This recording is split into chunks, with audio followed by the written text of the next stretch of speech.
Welcome everyone. Welcome back to another video from GSOMG. So I know it's been a while, but first of all, Happy New Year's.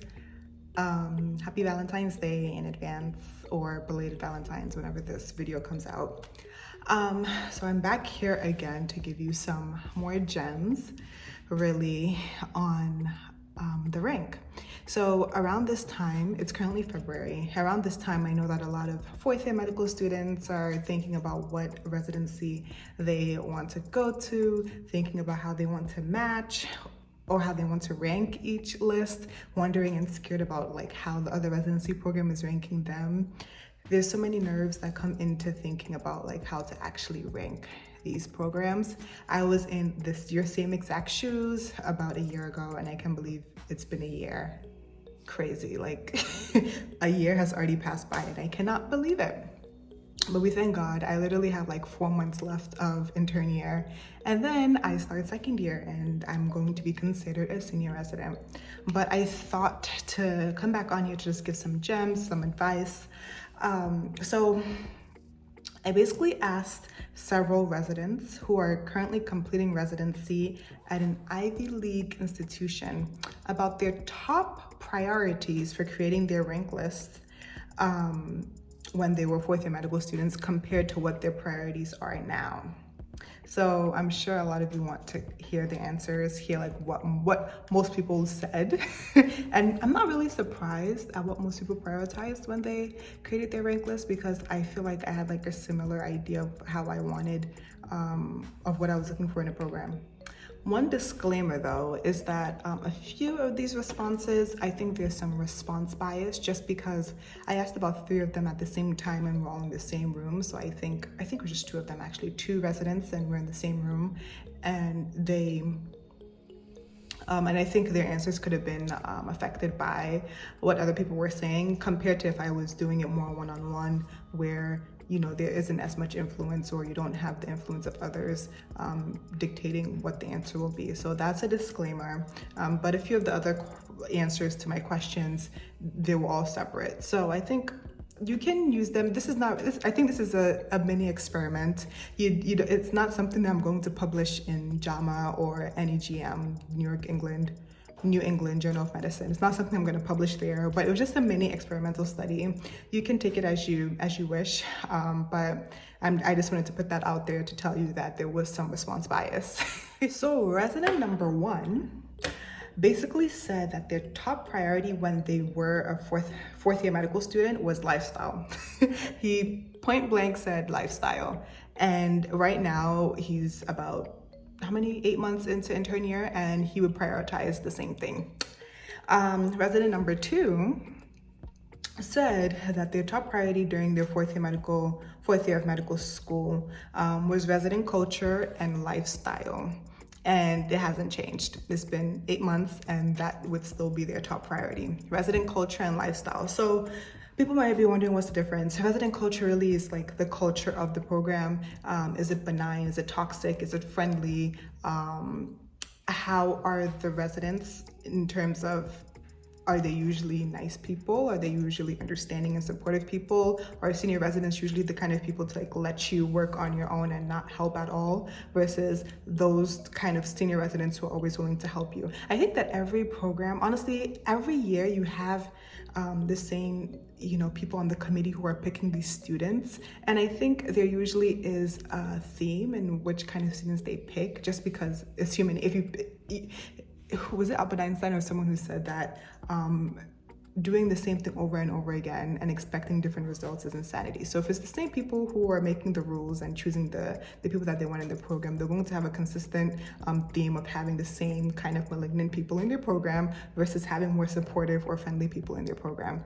So that's what I mean by resident culture. Like, are people, what you're looking for in a program is people who are supportive, who are willing to help you and answer questions, then that's the kind of culture that you would want. So This person prioritized resident culture and lifestyle. Lifestyle is basically your lifestyle outside of the program, outside of the hospital. So resident culture is how you're going to feel when you're within the program, when you're at work. You definitely want to feel safe, but then also you want to have time for yourself, to be able to do hobbies, to be able to do activities, to be able to do the things that make you happy and that will prevent you from burning out or going into major depression. So those are the two things that he prioritized, and 8 months in, it's the same thing. Now, resident number 3 actually also prioritized resident culture and lifestyle as something that she was looking for when ranking as a fourth-year medical student. And then now that she's an 8-month intern, she actually would prioritize amenities. Amenities. So when I say amenities, it's like how the aesthetic of the hospital, how it looks, the kind of resources that are available to you. You know, you're going to be, as a residents literally, they consider us house staff. So we basically live in the hospital. So you want to live in somewhere that's comfortable and somewhere that's nice, that's, you know, visually appealing, right? You don't want to be in a hospital that's old where the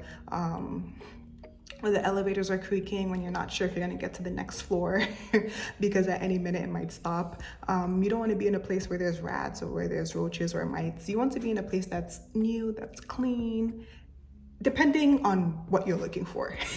So for her, she thinks that she would have prioritized that above anything else now that she's an 8-month intern. But initially what she actually prioritized was resident culture and lifestyle.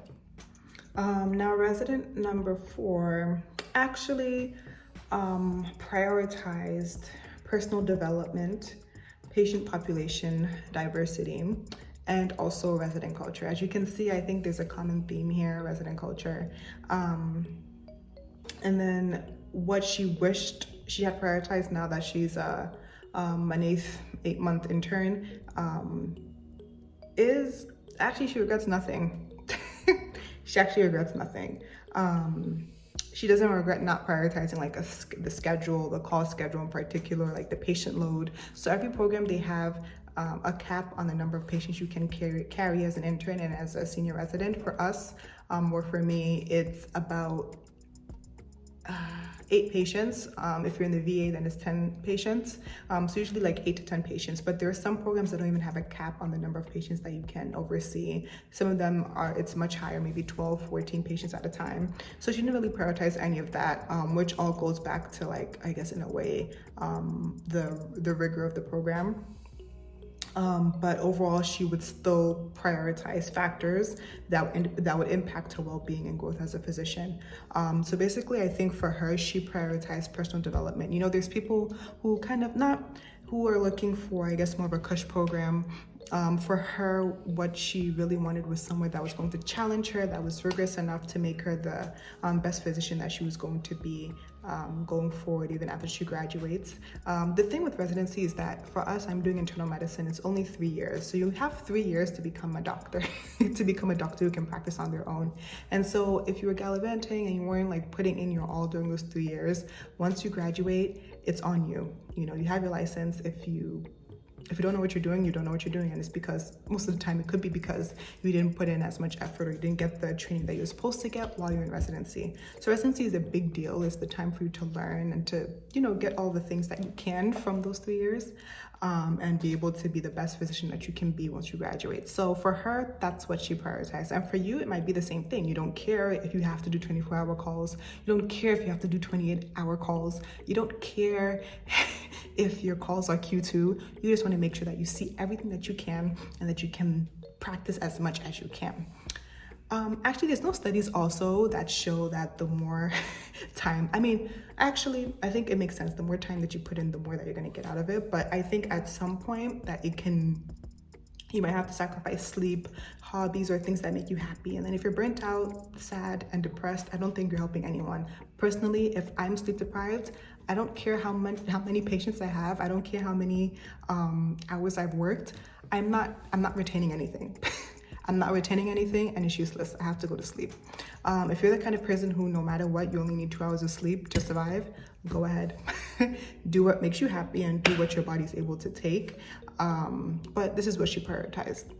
Now, another resident what she prioritized before coming to or ranking was, while she was ranking, was actually geography and being close to her family and friends and people who basically her support system. Now that she's an 8-month intern, she would prioritize the same thing, but she would also think about call schedule, which is basically the opposite of the last resident. Call schedule, demographics of the patient population, and also the demographics of the attendings. So that was also her take on things. For me personally, I actually prioritized resident culture and lifestyle. So I don't know if you can tell from my vibes, but I definitely wanted a life outside of work. I wanted the ability to do things that I wanted to do. As you can tell from my channel, I think faith is a very big part of me. I found that in rotations where it was a bit tough and I wasn't able to pray as much or go to church as much, I was basically depressed. Okay. So I think I need that time to myself to be able to have my quiet time, to do the things that I like, to go out, to meet friends, and I think that was just something I prioritized for the most part. And if you know me, when I'm at work and when I'm doing work, I am focused. Like, I do my work, I do it well, but then when I'm outside, I play. I work hard and I play hard, and that's something that I cherish. It's something that I hope to continue even after residency. My resident culture, indeed, I've been in programs where it's just been quite malignant. I've been in situations where it's malignant, and I don't think I could flourish in a place for 3 years if it's a malignant program. So that was something that I prioritized before I even came into the program. And now I think I would 100% prioritize that all over again. But one thing that I think I would have considered a lot more that I did not think about when I was prioritizing programs is that I put a lot of emphasis on whether or not there were minorities at the program and people who looked like me. But I didn't pay as much attention to the diversity of the faculty. This is important because if you're looking to be, pursue fellowship or subspecialty, or you're looking for people who you can emulate and who you're looking for people who look like you, right? Who you can seek as potential mentors. It's nice to see someone who looks like you so that you can seek that mentorship opportunity. And usually I think you just feel more comfortable reaching out to them. I think this is just human nature, to be honest. It has nothing to do with, you should be more diverse, you should be more open to other people. I would say I don't have any beef with any, other ethnicity or culture or anything like that. It's just that it would be nice to have someone who looked like me, who was in a position that I want to pursue in the future, right? And I think it's just easier. I'm not to say that my program doesn't have like great faculty members. They're all great, they're all supportive, but then it'd also be nice to, speak with someone who might also have gone through the same struggles that I went through before I was even able to get to this stage of becoming a medical doctor, if you get what I mean. So I think that's something that I would have definitely looked into, the diversity of the attendings, of the faculty. Is there anyone that looks like me? It doesn't even have to be specifically the ethnicity, also gender. Like, is 90% of the faculty men, at least for me? That's another thing. So it's just nice to know that there's a diverse, it doesn't even have to be people, but just a diverse array of people. And this also includes, as I mentioned, race, gender, and specialties. There's people who, and when I say specialties, I mean a diversity of people who are well-researched, well-renowned in those fields that you're interested in. For example, let's say you're interested in cardiology. I think every program has I feel like faculty members or a department of cardiology. But let's say rheumatology, right? Maybe your program isn't very strong in that field. Maybe it might even be a community program that you're interested in. You should really definitely look into the faculty members and see if there's people who are doing strong research in that field.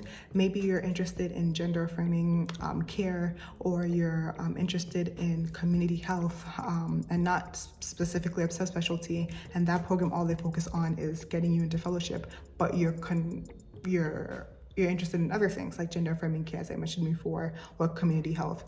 then you should look into whether or not there's someone who you can actually go to who could help you navigate that route. But you actually want to be sure that there's someone in that program who can help you to get there, who can give you the opportunities, who can give you the resources that you need in order to pursue that kind of career. That goes back to what one of the residents was saying about personal development, career development. Can this program help you to get to where you want to go?